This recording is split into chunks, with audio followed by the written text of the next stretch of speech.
Magandang oras mga kababayan, mga kakulimboy. Meron tayong bigyan ng reaksyon dito. Itong, ito talagang recorded on national television. Lahat yata ng istasyon ng television ay nakarecord dito eh.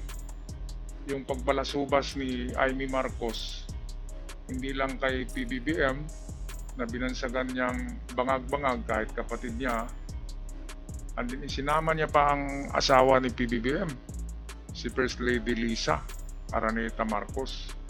Ngayon hindi pa siya nakontento, isinama niya pa ang anak ni PBBM, walang iba kundi si Sandro Marcos. Kung may kapatid pa tong si Sandro Marcos na siguro na sanggol, ay baka isama pa niya yung sanggol eh. Ang masakit sa sinabi niya, sabi niya, pati anak ni PBBM ay adik at namimigay pa daw ito ng druga sa kanyang mga anak, sa mga anak ni Amy Marcos at sa mga pinsan pa daw. Namimigay daw, namamahagi ng druga, kaya napakasama talaga no mga kababayan. Kaya bumuelta si Sandro Marcos. Kahit sino, bibelta ka talaga eh. Kaya ito ang balita courtesy sa atin ng GMA, atin panoorin. Araneta Marcos, sinabi rin ni Senadora Amy Marcos na gumagamit umano ng illegal na droga ang pamangking si Ilocos Norte 1st District Representative Sandro Marcos. Hindi na tayo mananahimik Sos, Ginoo. dahil nalaman kong pati ang mga anak niya ay nagdodroga na. Ayun. Kinasusuklaman ko pa ang pag-alok ng mag-inang si Sandro ng droga ang aking mga anak at iba pang mga kamag-anak. Grabe no. Nag-aalok daw ng droga para palang drugs peddler, para palang mga drug dealer tong si Lisa Araneta at si Sandro Marcos. Talagang gawa-gawa lang mga kababayan no. Talagang gawa-gawa lang talaga ito na kwento ni Babalina da Bruhilda. Kamantakin nyo, ang sakit-sakit niyan siguro kung ito kasing si PBBM pabait-bait pa eh. Ang bait-bait kasi ni PBBM eh. Niyuyurakan na yung pamilya niya, asawa niya, binugbog na ni Amy sa pagbalasubas. Sinama pa si Sandro Marcos. Kaya kung ako ang padre di pamilya, makatikim talaga sa akin tong Babalina na ito. Mga kababayan, kung kayo, ang asawa niyo inosente binalasubas, ikaw inosente, ginawan ka ng kwentong adik ka. Anak mo mismo na ang bait-bait naman niyang si Sandro Marcos. Sa tingin ko walang ang bisyo yan eh, kasi napaka-inosente. Ay tinira na rin ni Amy. Ano bang purpose? Bakit ba sinisiraan talaga nila ang angkan ni PBBM? Ay dahil yan sa politika. Kasi sa mga Duterte, mga pamangkin ni Digong ay mga congressman na, di ba? Mga mayor na, may mga posisyon sa Davao. Si Marcos, yung anak niya, congressman eh. So si Digong, mayroon ding anak na congressman. May vice mayor pa. Ibig sabihin, nakakalamang si Digong. Pero takot pa rin sila kay PBBM eh. Kahit si Sandro Marcos lang yung anak na politiko. Kasi matalino sila Sandro. Mana si Sandro kay Bongbong eh. Ngayon para malipol, annihilate, mawala, malipol ang angkan ni PBBM, ay ginagawan nila ng kwento, ng script na adik din si Sandro. Para kung si Sandro Marcos na ang kumakandidato, kapag si Sandro na ang kakandidato na presidente sa susunod na panahon, di ba? In the future, ay isyuhan na naman ito nila na adik dahil mayroong sinabi si Babalina Bruhilda na adik si Sandro Marcos. Kaya ito yung kanilang advance na paninira. Hindi pa yung ginagawa ni Sandro. Gumagawa na ng kwento si Si Babalina na adik daw, si Sandro. Grabe talaga no, ang paninira. Yan kasi ang style nila na sirain talaga ang imahe ng tao para marami ang magsabi na adik pala yan. Wag natin iboto, hindi na natin iboto yan, adik yan eh. Anak yan ng presidenting bangag eh, bangag din yan, anak, asawa, bangag din. So baka lulot lola, bangag din. Di ba tsaka yung mga apo. So yun yung style nila na paano magapi, paano ma-annihilate, paano ma-vanquish ang isang angkan ay sirain at gawan ng label na mga adik family, addictus family. Kung mukha lang titingnan, si Aimee ngiwi din eh. Di ba? Nakangiwi din yun. Kung magsalita, ngiwi din eh. Tingnan mo ang mukha ni Aimee. Kahit magsusuklay yan, parang Bruhilda eh. Di ba? Sino bang mas adik tingnan? Mas magulo yata ang mukha ni Aimee tingnan kaysa kay PBBM, di ba? Mga kababayan. Ay, nako. Pangalawang motibo kung bakit ginagawa ito ni Aimee ay dahil gusto talaga nilang madaliin ang pagpauwi kay Digong at madaliin din ang pag-impeach kay PBBM para makaupo kagad si VP Sara. At kapag makaupo na si VP Sara, ay mapabalik na nila si Digong sa Pilipinas. Kasi kung antayin pa nila ang 2028, ang edad ni Digong ay 81 na eh. Iba kaya hindi na yan aabot ng 82 eh. Kaya para makabalik ka agad, kailangan uupo si VP Sara.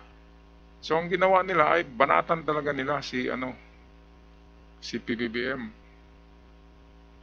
Maraming maabsuelto kapag makabalik si Digong. Si Bato hindi na makulong ng ICC.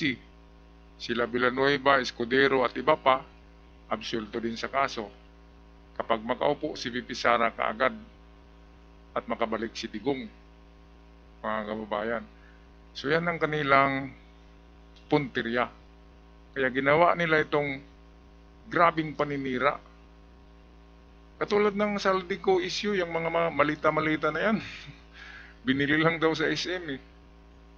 Kita nyo naman yung gumawa lang ng video. Kinarga yung mga malita, bumili ng marami, kinarga sa armor van para sabihin na may dalang maraming pera. Di ba? At saka yung mga old picture ay naroon yung conduction sticker ng sasakyan eh. Nakarehistro sa Davao. Nasa Davao pala yung mga malita na yun, yung iba. Yung iba bagong bili. Mga kababayan. Kaya una na paninira nila, Saldico, ang gumawa ng script niyan ay yung gumawa ng pulburon script.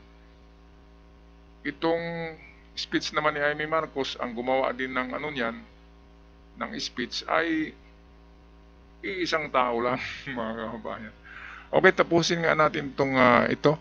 Pakinggan nga natin si Bruhilda muli. Talagang tatayo ang buhok niyo dito eh. Kasi kapag magpalakpakan itong mga alipuris dito na parang mga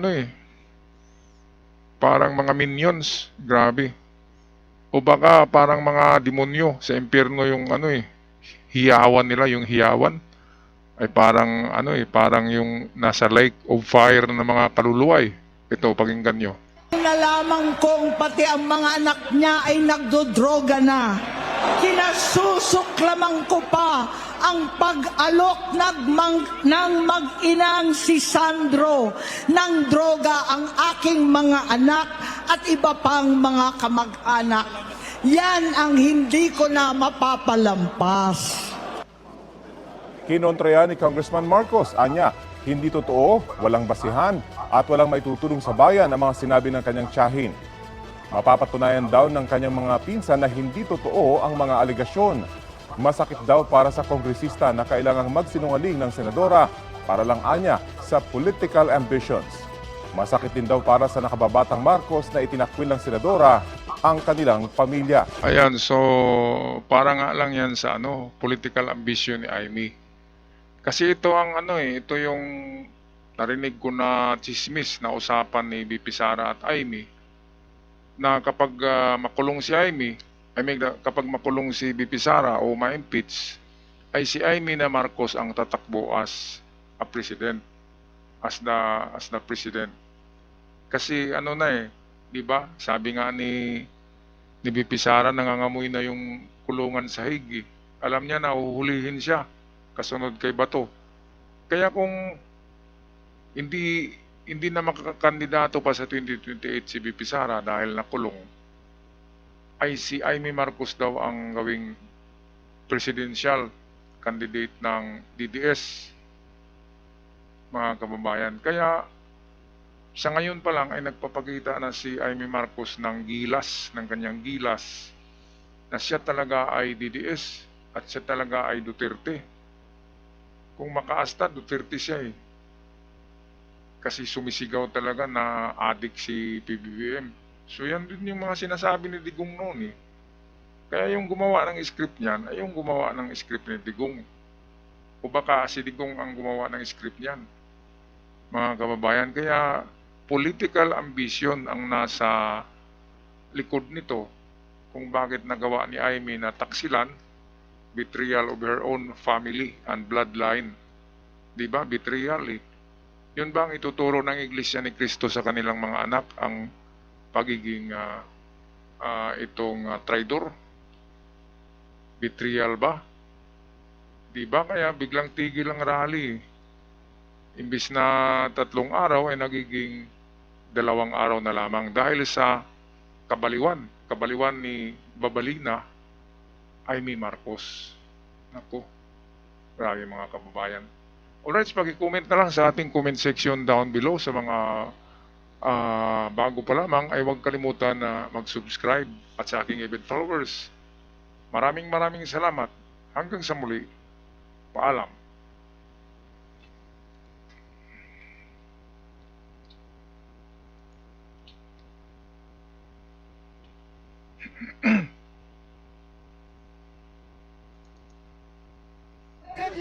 Rudy, ano masabi mo, Rudy?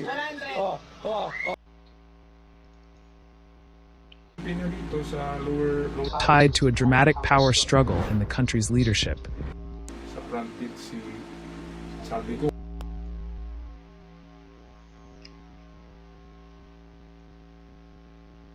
Gathered in Manila to demand account. The Philippines is witnessing one of its largest. The Philippines. Magandang oras mga kababayan, mga ka-Golden Boy. Meron tayong bigyan ng reaksyon dito. Ito yung galing sa Indian Express Channel, isang news channel sa India na nagmanman sa galaw sa Pilipinas ng ating gobyerno at ng mga kalaban nito. Kaya kahit yung rally at saka destabilization ay alam nila Ito yung Indian Express. Alright, the video courtesy ng Indian Express. Kudos to the Indian Express. Thank you so much for the video clip. So ito atin panoorin. The Philippines is witnessing one of its largest public demonstrations in years, as more than 500,000 people gathered in Manila to demand accountability over a multi-billion-dollar corruption scandal. And in this explainer, we look at what triggered this mass outrage, how it is tied to a dramatic power struggle in the country's leadership, and what these protests could mean for the presidency of Ferdinand Marcos Jr. So ito mga kababayan, ang target talaga nito ay rally ito against corruption at hindi ito entablado para sa mga DDS. Yan ang gusto sana ng INC ay yung sasabihin sana nila doon sa entablado ay makadiyos, makatao, at hindi yung anti-family sentiments na katulad sa ginawa ni Amy na pinagmumura yung sariling kapatid at kanyang pamangkin. Di ba walang value talaga? Kaya ito, ayon sa Indian Express, ay delikado ang panggobyerno ni PBBM. Delikado. Hindi kasi nila alam na ang Indian Express ay neutral ang pagtingin nila. Hindi nila alam na kung ano talaga ang bugso ng damdamin ng Pilipino. Hindi nila alam na hati eh. Akala nila yun talaga yung masang Pilipino, yung nagrarally.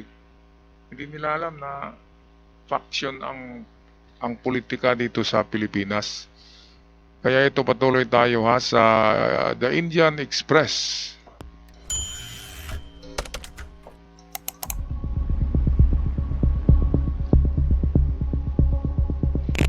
On Sunday, the influential religious organization Iglesia Ni Cristo, known as INC, launched a three-day protest, demanding a proper and transparent investigation into allegations that billions in flood control funds were siphoned off through the awarding of rigged contracts.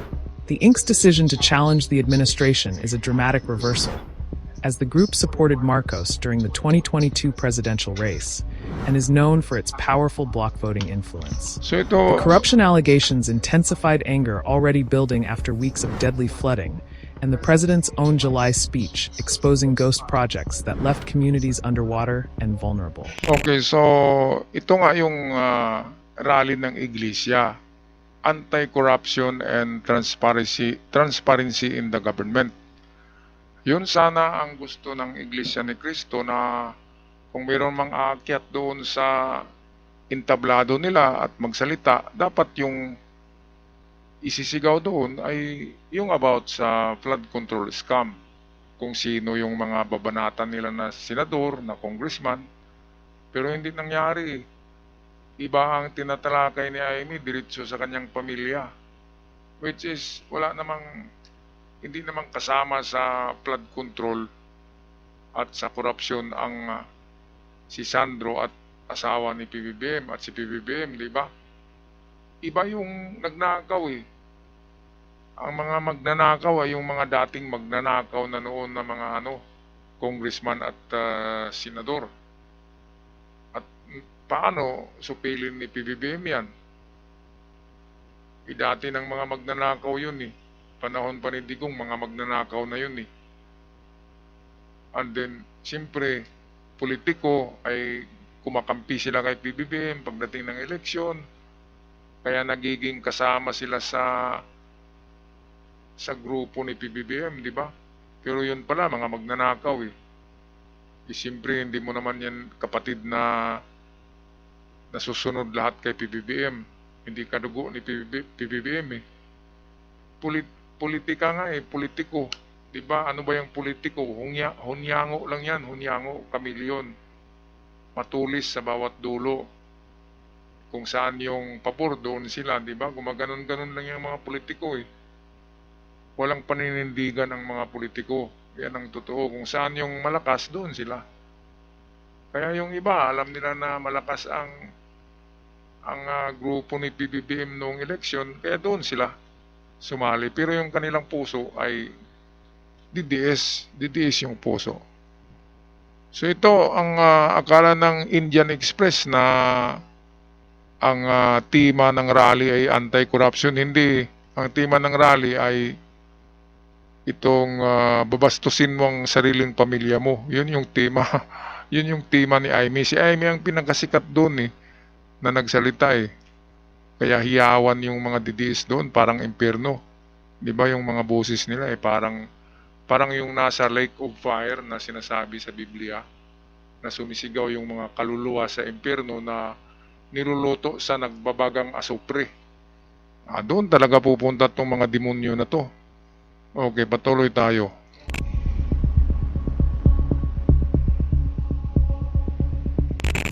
According to testimony at congressional hearings, lawmakers and public works officials took kickbacks of 25 to 30% from construction firms, as they secured lucrative contracts through manipulated bidding processes. Government figures show that over the last 15 years, the equivalent of $26 billion was spent on flood mitigation, but only $3 billion in suspected proceeds has been frozen so far. Televised investigations exposing these schemes have added pressure on Marcos, whom critics accuse of moving too slowly and possibly shielding political allies, including his cousin, former Speaker Martin Romualdez.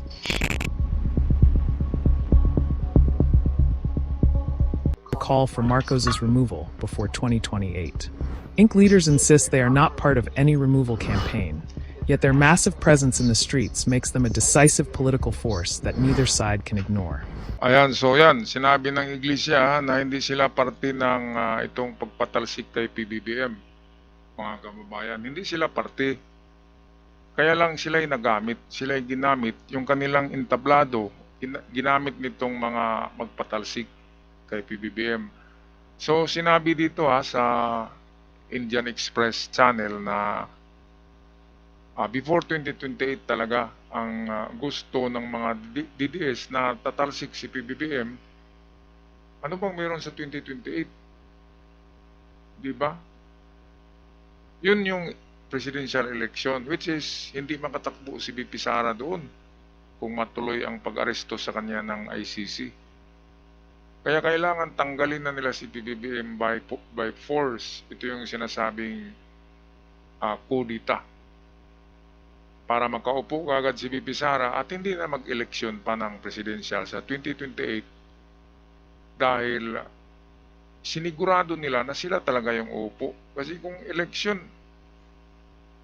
kahit na maraming DDS, nahimasmasan na yung iba eh. Hindi na nila ibubuto si VP Sara. Kaya yun ang pinangambahan ni VP Sara na baka pagkandidato niya ay matalo din siya. So ngayon pa lamang habang mainit pa, strike the iron while it's hot. Yun yung motto ng mga panday ng espada. Na habang mainit pa yung bakal, strike mo na ng hammer while it's hot. Kasi kung malamig na, wala nang kabuluhan. Ngayon, mainit pang issue ng korupsyon eh. Mainit pa si PBBM ngayon, kaya sinasakyan kaagad nila yan ni VP Sara at saka ni Bruhilda Aimee Marcos. Yung buhok niya parang bruha, di ba? Bruhilda eh. Nandiyan pa yung ilong na parang na ano. Okay, patuloy tayo. Atin natapusin tong video courtesy ng The Indian Express. They remain open to negotiation.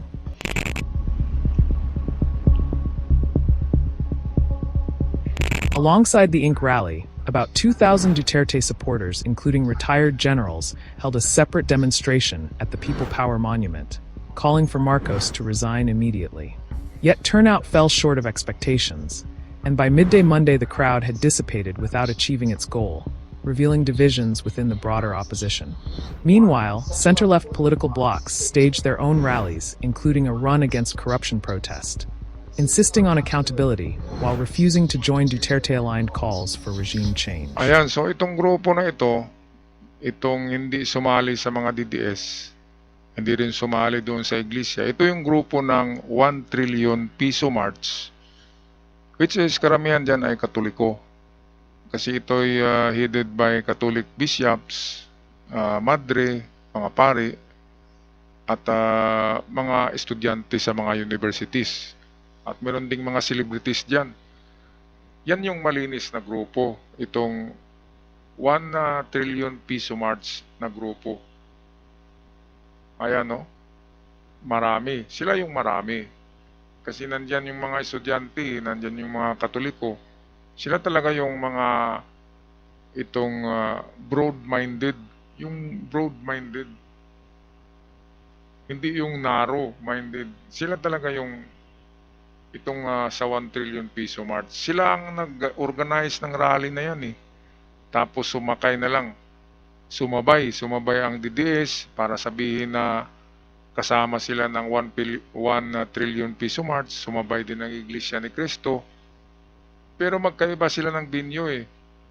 Ang iglesia ay sa Luneta, sa Shrine EDSA naman ang 1 trillion piso march, which is pumunta rin doon ang grupo ng mga DDS na meron daw 1,000 or 2,000, pinakamarami ng 2,000 na DDS ang nakihalo-bilo doon sa grupo ng 1 trillion piso march para makompromiso yung rally ng 1 trillion piso march na grupo.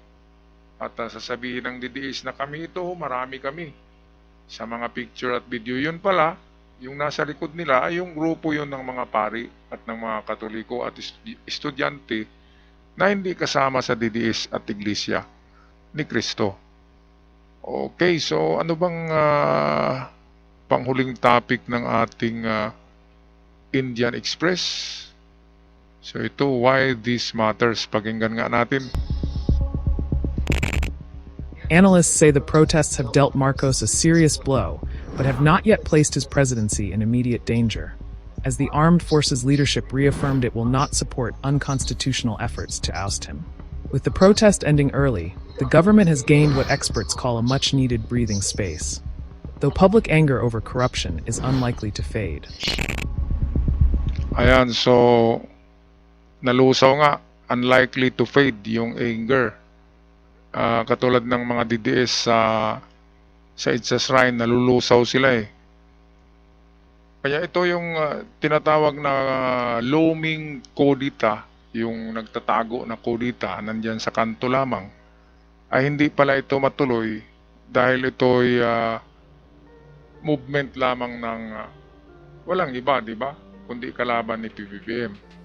At yung mga tinatawag na mga ex-generals, retired generals, yun daw yung nag-organize nitong kudita daw. Saan ba sila mag-kudita? Baka kubita. Di ba? Baka mag-kubita. Hindi kudita. Sino bang sasama dyan? Si General Bronner, loyal kay PBBM. Di ba? Si Tariela sa Navy, loyal. Si Trinidad ay loyal din kay PBBM. Lahat nagpahayag ng suporta kay PBBM.